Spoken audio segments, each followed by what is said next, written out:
স্বাগতম প্রিয় বন্ধুরা, কেমন আছেন সবাই? আজ আমি আপনাদের জন্য নিয়ে এসেছি একটি ভয়ঙ্কর ইন্দোনেশিয়ান হরর মুভি, যার নাম পামা 2। ইন্দোনেশিয়ান হরর মুভি সম্পর্কে আপনি হয়তো আগেও শুনেছেন, যেগুলো কতটা ভয়ঙ্কর হতে পারে। যদি না জেনে থাকেন তবে আজ অবশ্যই জানতে পারবেন, তাই ভিডিওটি শেষ পর্যন্ত দেখুন। মুভিটি শুরু হয় এবং আমরা দেখতে পাই ইউসুফ নামে এক ব্যক্তি একটি কবরস্থানে গর্ত খনন করছিল। সে একটি মৃতদেহকে সাদা কাপড়ে মুড়িয়ে গর্তে পুঁতে দিচ্ছিল। মৃতদেহের মুখ দেখে মনে হয় তার কোনো ভয়ানক রোগ ছিল, যাতে তার মৃত্যু হয়েছে। ইউসুফের পায়েও একই ধরনের রোগের চিহ্ন দেখা যায়। ইউসুফ অদ্ভুত একটি সিটি বাজায়, যা শুনে গ্রামের অন্যান্য লোকেরা উত্তর হিসেবে সিটি বাজায়। এখান থেকে বোঝা যায় এই গ্রামে একই রোগে আক্রান্ত হয়ে বহু মানুষ মারা গেছে। তাদের সবাইকে সাদা কাপড়ে মুড়ে এই কবরস্থানে সমাহিত করা হয়েছে। পরের দিন সরকার থেকে ইয়াসমিন, ভিনা এবং আরলা নামে 3জন ডাক্তারকে এই গ্রামে পাঠানো হয় রোগে আক্রান্তদের চিকিৎসার জন্য। তাদের গ্রামে নিয়ে যাওয়ার জন্য একজন মাঝি নৌকা নিয়ে আসে। ইয়াসমিন জানতে চায় তারা কার জন্য অপেক্ষা করছে। মাঝি বলে, আমাদের গ্রামে লাশ দাফনের জন্য কেউই নেই, তাই আমরা অন্য গ্রাম থেকে একজনকে ডেকেছি। আমরা তার জন্য অপেক্ষা করছি। কিছুক্ষণ পর ফজর নামে এক যুবক এবং তার বন্ধু ডেন এসে পৌঁছায়। তারা এই গ্রামে লাশ দাফনের কাজ করতে এসেছে। ফজর ইয়াসমিন এবং অন্যান্যদের কাছে ক্ষমা চায় এই বলে যে তার কারণে একটু দেরি হয়ে গেছে। এরপর তারা নদীর উপরে পৌঁছায়। ইয়াসমিন মাঝিকে জিজ্ঞেস করে এখান থেকে গ্রাম কত দূর। মাঝি উত্তর দেয়, খুব কাছেই ম্যাডাম, মাত্র 3 ঘন্টা হাঁটা পথ। এই কথা বলার পর মাঝি তাদের জঙ্গলের ভেতর দিয়ে নিয়ে যেতে শুরু করে। সবাই খুব বিরক্ত হয় যে এতটা পথ হাঁটতে হবে, কিন্তু অন্য পথ তো নেই। জঙ্গলের প্রতিটি গাছে কোনো না কোনো ধর্মীয় আচার সংক্রান্ত চিহ্ন দেখা যায়। হঠাৎ ভিনা একটি জায়গায় পা পিছলে পড়ে যায় এবং তার পায়ে আঘাত লাগে। ইয়াসমিন তার পায়ে ওষুধ লাগিয়ে দেয় এবং তারপর মাঝিকে জিজ্ঞেস করে এই গাছগুলোতে মানুষ কি করেছে। মাঝি উত্তর দেয়, আমি জানি না, তবে ছোটবেলা থেকে এই গাছগুলোতে এমনই দেখছি। জঙ্গল পেরিয়ে অবশেষে তারা গ্রামে পৌঁছায়, কিন্তু গ্রামটিকে এমন ভাবে দেখায় যেন সেখানে কেউ বসবাস করে না। ইয়াসমিন কয়েকটি বাড়িতে ক্রস চিহ্ন দেখে মাঝিকে জিজ্ঞেস করে এগুলো কিসের চিহ্ন। মাঝি জানায় এই বাড়ির সবাই অসুস্থতায় মারা গেছে, আর কেউ এখানে থাকে না, তাই এই চিহ্নগুলো দেওয়া হয়েছে। অন্যদিকে গ্রামে বেঁচে থাকা 3জনকে দেখানো হয়, যারা একটি বোর্ডে লিখেছিল যে এই গ্রামে মাত্র 17 জন জীবিত আছে এবং মৃতের সংখ্যা 52। ঠিক তখনই ইয়াসমিন এবং তার দল সেখানে পৌঁছায়। এটি ছিল তাদের মেডিকেল ক্যাম্প। সাম্প্রতিক সময়ে যে অদ্ভুত রোগে আক্রান্ত হয়েছিল তাদের এই ক্যাম্পে রাখা হয়েছে। মাঝি বলে, গত 1 মাস ধরে এই লোকগুলো এখানে আপনার দলের জন্য অপেক্ষা করছে। এখন যেহেতু আপনারা এসে গেছেন, আশা করি এদের সুস্থ করে তুলতে পারবেন। তবে একটি কথা মনে রাখবেন, গ্লাভস ছাড়া এই রোগীদের ছুবেন না, এটি সংক্রামক রোগ, আপনারাও আক্রান্ত হতে পারেন। এরপর মাঝি তাদের একটি ঘরে নিয়ে যায়, যেখানে ইউসুফ শোচনীয় অবস্থায় পড়ে থাকে। এটি সেই ইউসুফ যাকে সিনেমা শুরুতে একটি লাশ দাফন করতে দেখা গিয়েছিল। পরে মাঝি ফজর এবং ডেনকে আরেকটি ঘরে নিয়ে যায়, যেখানে অনেক লাশ মজুত করা ছিল। মাঝি বলে, এগুলো যত দ্রুত সম্ভব তোমরা দাফন করো, ফজর আশ্বস্ত করে কাজ হয়ে যাবে, আপনি চিন্তা করবেন না। এরপর মাঝি ইয়াসমিন এবং তার দলকে থাকার জন্য একটি ঘর দেখায় এবং বলে এখানে খুব বেশি সুবিধা নেই, একটু মানিয়ে নিতে হবে ম্যাডাম। ইয়াসমিন হাসিমুখে জবাব দেয়, কোনো সমস্যা নেই, আমরা এখানে সেবা দিতে এসেছি, সব ম্যানেজ করে নেব। অন্যদিকে ফজর মাঝিকে জিজ্ঞেস করে আমরা কোথায় থাকবো। মাঝি তাদের কবরস্থানের পাশে একটি ঝোপড়া দেখিয়ে দেয় এবং বলে তোমরা এখানে থাকো। সেখানে ফজর এবং ডেন একটি অদ্ভুত মানচিত্র এবং একটি বই খুঁজে পায়, যেখানে মৃতদেহ দাফনের নির্দেশিকা লেখা ছিল। তবে তারা সেটিকে গুরুত্ব না দিয়ে পাশে রেখে দেয়। তারা ভাবে দাফনের প্রক্রিয়া তো সহজ, গর্ত খুঁড়ে লাশ রেখে মাটি চাপা দিলেই হয়। সেখানে একটি রেজিস্টারও পাওয়া যায়, যেখানে মৃত 52 জনের নাম লেখা ছিল। তারা জানতে পারে যে এই 52টি মৃত্যু মাত্র 3 দিনের মধ্যেই ঘটেছে। এই খবর শুনে তারা আতঙ্কিত হয়ে যায়। ভিনা তখন একটি ঘরে রাখা ছবিগুলো দেখছিল এবং জিনিসপত্র গুছিয়ে রাখছিল। ইয়াসমিন রোগীদের জন্য প্রয়োজনীয় ওষুধ বের করে প্রস্তুত করছিল, কিন্তু গ্রামবাসীদের কি রোগ হয়েছে তা সম্পর্কে তারা এখনো কিছুই জানতো না। ইয়াসমিন বলে, রোগ যাই হোক, আমরা যা পারি তাই করব এবং তাতে সাহায্য করব। এরপর তারা ওয়ার্ডে গিয়ে রোগীদের দেখতে শুরু করে। এই সময় ইয়াসমিন পাশের ঘর থেকে তীব্র গন্ধ পায়, সেখানে অনেক মৃতদেহ মজুদ ছিল।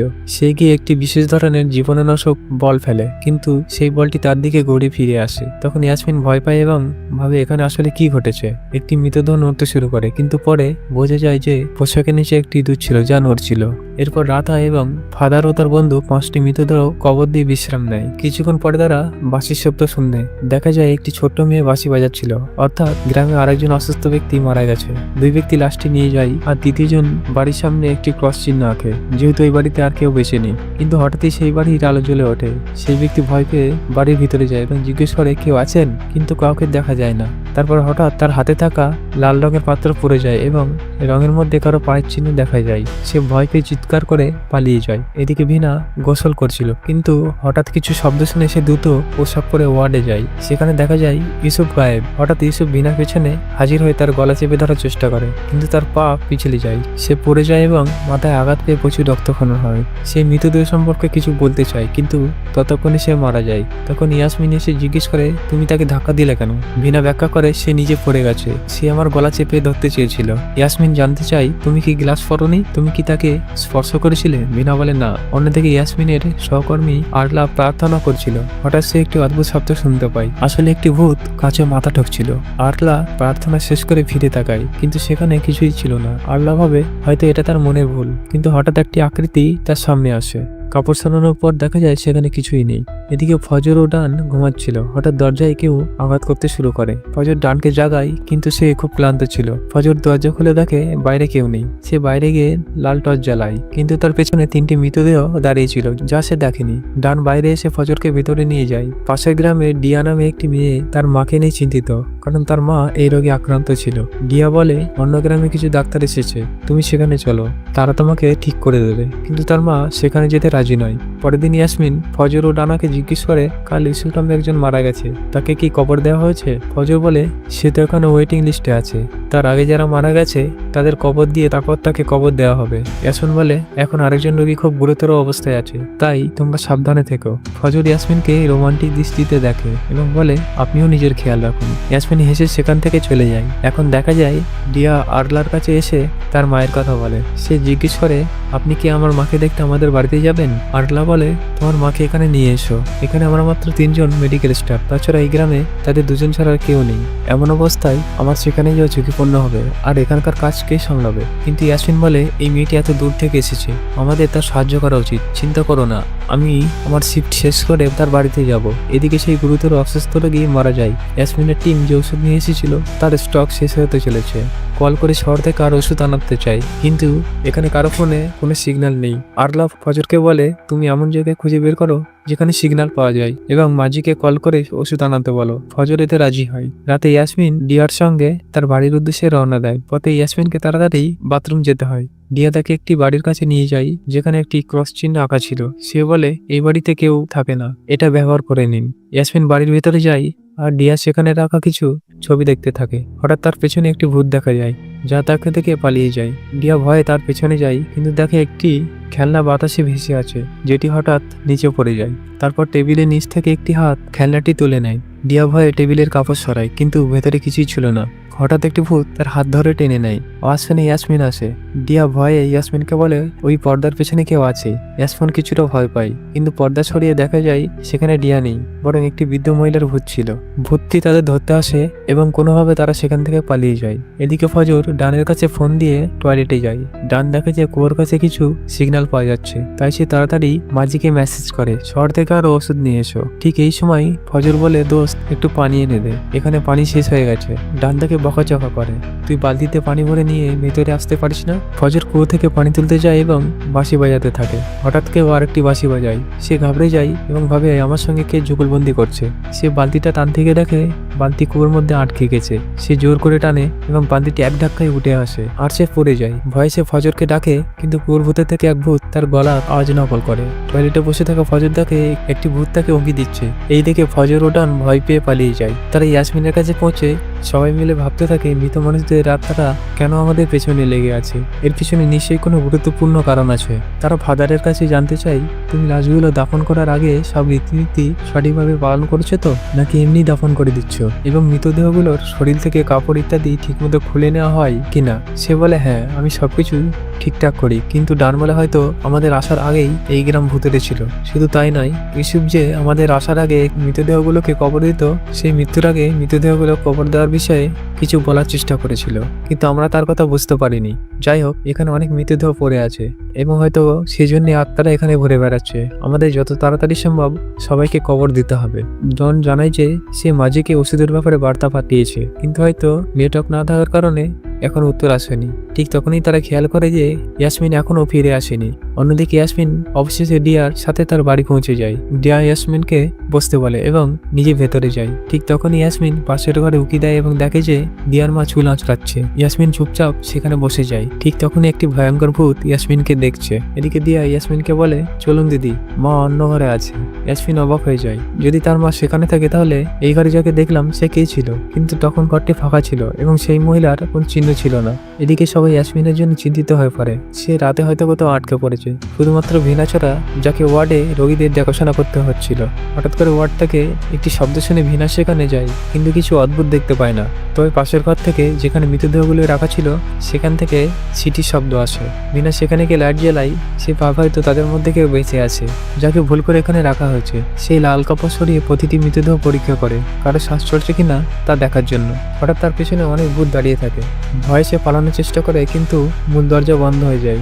সে সাহায্যের জন্য চিৎকার করে, কিন্তু কেউ সাড়া দেয় না। হঠাৎ দরজা খুলে যায় এবং সে বাইরে পালায়, কিন্তু কেউ তার পা ধরে টেনে নেয়। ভিনা তখন একটি পাথর শক্ত করে ধরে ফেলে, কিন্তু ভূত থেকে আরো জোরে টানে এবং তার চোয়াল ভেঙে যায়। ঘটনাস্থলেই তার মৃত্যু হয়। এদিকে ইয়াসমিন দিয়ার মায়ের চিকিৎসা করতে গিয়ে বলে, আপনি ওয়ার্ডে এলে আপনার চিকিৎসা আরো ভালোভাবে করা যেত।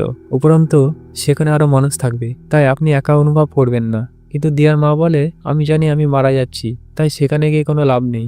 এরপর সে দিয়াকে বলে, মা আমি যদি মারা যাই আমাকে তোমার বাবার কবরেই দাফন করো। দিয়া বলে, দিদি আমি আপনাকে পৌঁছে দিয়ে আসি। কিন্তু ইয়াসমিন বলে, আমার রাস্তা মনে আছে, তুমি তোমার মায়ের পাশে থাকো। ঠিক তখনই হঠাৎ সিটির শব্দ ভেসে আসে। দিয়া নিজেও সিটি বাজায়। ইয়াসমিন জিজ্ঞেস করে, তুমি সিটি কেন বাজাচ্ছ?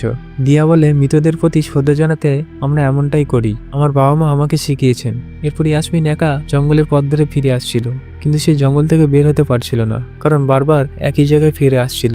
সে চারপাশে টর্চ মেরে দেখে, সবদিকেই শুধু ভূত। ভয় সে দৌড়াতে শুরু করে, কিন্তু ভূতের তার পিছু নেয়। এক জায়গায় তারা প্রায় তাকে ধরেই ফেলছিল।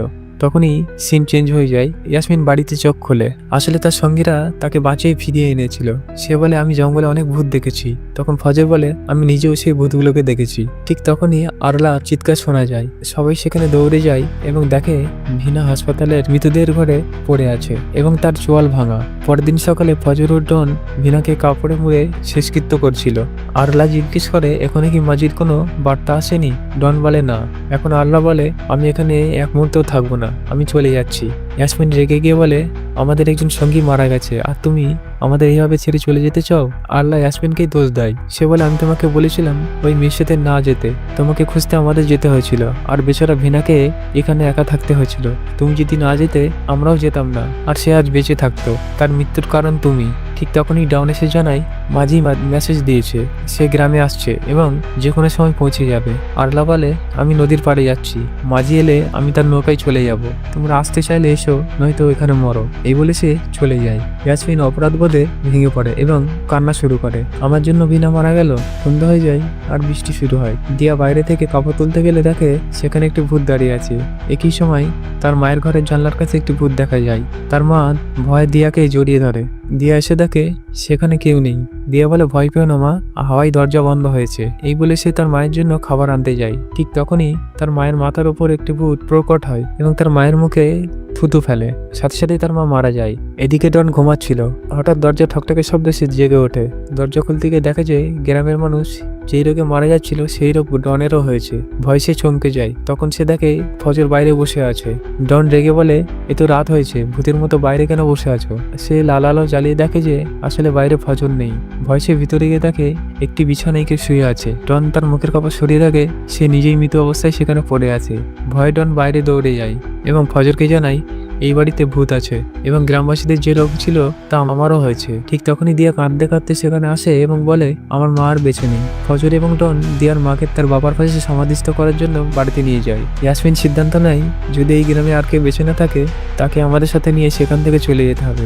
সে প্রতিটি বাড়ি পরীক্ষা করে, কিন্তু সব জায়গায় লাশের স্তূপ। এদিকে ফজর দিয়ার বাবার সমাধি খনন করতে শুরু করে, কারণ তার মা চেয়েছিল তার সমাধি দিয়ার বাবার পাশে হোক। কিন্তু ফজর দেখে মৃত ব্যক্তির নাম লেখা পাথরটি মাথার পাশে নয়, পায়ের দিকে রাখা হয়েছে। এটি খুবই অদ্ভুত লাগে এবং ফজর চিন্তিত হয়ে পড়ে। অন্যদিকে ডন মাঝিকে ফোন করার জন্য কুয়োর পাশে যায়। ফোন করার সময় হঠাৎ তার ফোনটি কুয়োতে পড়ে যায়। সে কোনোভাবে ফোন তুলতে চেষ্টা করে, কিন্তু কুয়োর ভিতর থেকে একটি ভূত তাকে ভিতরে টেনে নেয়। অন্যদিকে আরলা নদীর পথ ভুলে যায়। হঠাৎ সে আমাকে সাহায্য করো শব্দ শুনতে পাই। পেছন ফিরে দেখে সেখানে মিনার ভূত দাঁড়িয়ে আছে এবং আরলাকে ধরার চেষ্টা করছে।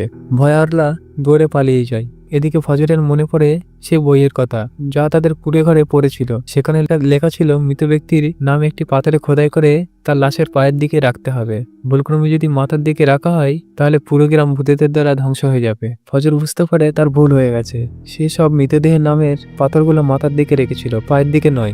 বই না পড়ার কারণে সে মারাত্মক ভুল করেছিল। ফজর দ্রুত ইয়াসমিনকে গিয়ে তার ভুলের কথা জানায়। ঠিক তখনই দিয়া হঠাৎ নিখোঁজ হয়ে যায়। ফজর এবং ইয়াসমিন ভিন্ন দিকে গিয়ে তাকে খুঁজতে শুরু করে। এদিকে দিয়া একটি স্থানে তার পিতামাতাকে জীবিত দেখে। খুশিতে সে দৌড়ে তাদের কাছে যায়, কিন্তু খুব শীঘ্রই সে বুঝতে পারে তারা ভয়ানক ভূত। ঠিক তখনই ফজর সেখানে এসে দিয়াকে উদ্ধার করে এবং দুজনে পালাতে শুরু করে, কিন্তু সেই ভূত তাদের পিছু নেওয়া বন্ধ করে না, তাদের পিছু নিতে থাকে। তারা দৌড়ে গিয়ে ঘরে ডেকে বিছানার নিচে লুকিয়ে পড়ে। ভূতটি ধীরে ধীরে তাদের দিকে এগিয়ে আসে, কিন্তু হঠাৎ অদৃশ্য হয়ে যায়। তারা স্বস্তির নিঃশ্বাস ফেলতে যাচ্ছিল, ঠিক তখনই ভূতটি আবার তাদের সামনে এসে হাজির হয়।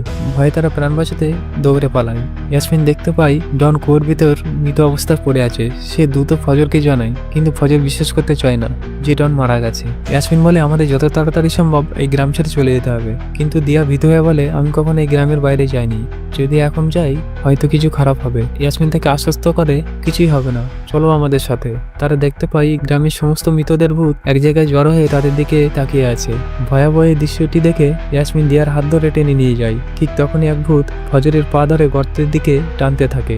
ইয়াসমিন ফজরের হাত ধরে টেনে তাকে ছাড়ানোর চেষ্টা করে। তখন ফজরের মনে পড়ে সেই বইয়ের পিছনে লেখা একটি মন্ত্রের কথা, যেটি ভূতেদের থেকে রক্ষা পেতে সাহায্য করতে পারে। সে দিয়াকে মন্ত্র পড়তে বলে। এই সময় ভূতেরা ফজরকে গর্তে টেনে নিয়ে যায়, তবুও দিয়া নিরন্তর মন্ত্র পড়তে থাকে। মন্ত্রের শক্তিতে ভূতেরা অদৃশ্য হয়ে যায় আর ফজর গর্ত থেকে বেরিয়ে আসে। ভোর হলে মাঝি সেখানে পৌঁছে যায়। তারা তিনজন নৌকায় উঠে ভয়ঙ্কর সেই গ্রাম থেকে পালিয়ে যায়। নৌকায় যাওয়ার পথে ফজর দিয়াকে বলে এটা ভেবো না যে গ্রামের বাইরে তোমার কেউ নেই। আমার নানি আছে, তিনি তোমাকে দেখে খুবই খুশি হবে। তার সবসময় একটি নাতনি চাওয়া ছিল। এই কথা শুনে দিয়া প্রথমবারের মতো হাসে। নৌকাটিতে একটি বাক্য লেখা ছিল। ইয়াসমিন মাঝিকে তার অর্থ জিজ্ঞেস করে। মাঝি ব্যাখ্যা করে প্রত্যেক গ্রামের নিজস্ব নিয়ম, পরিচিতি এবং জীবনযাপন পদ্ধতি থাকে। সেই নিয়ম মেনে না চললে বিপদ ঘটতে পারে। তারা গ্রাম থেকে নিরাপদে পালিয়ে যায়। তাদের যাওয়ার সময় একটি উদ্ধারকারী দল গ্রামে আসে দেখতে আর কেউ বেঁচে আছে কিনা। তখন তারা দেখতে পায় আল্লাহ এখনো সেই গ্রামে জঙ্গলে ঘুরে বেড়াচ্ছে। ভূতেদের দেখার পর সে সম্পূর্ণভাবে পাগল হয়ে গেছে। এই সিনেমার বার্তা ছিল যে প্রতিটি জায়গার নিজস্ব নিয়মকানুন থাকে, সেগুলো না মানলে বিপদ অসম্ভাবী। গ্রামের নিয়ম ছিল মৃতদের নাম খোদাই করা পাথর তাদের পায়ের দিকে রাখতে হবে, কিন্তু ফজর বইটি না পড়ে নিজের ইচ্ছে মতো পাথরগুলো মাথা দেখে রেখে দিয়েছিল, যা ভয়ঙ্কর বিপদের কারণ হয়ে দাঁড়ায়। এই বার্তার মাধ্যমে সিনেমাটি শেষ হয়। আপনিও কি এমন ভৌতিক গ্রামের গল্প জানেন যেখানে এমন অদ্ভুত নিয়ম রয়েছে? জানলে কমেন্ট করে জানাবেন। যদি গল্পটি ভালো লেগে থাকে ভিডিওটি লাইক করুন এবং চ্যানেলটি সাবস্ক্রাইব করুন। দেখা হবে পরবর্তী ভিডিওতে। ততক্ষণ ভালো থাকুন। ধন্যবাদ।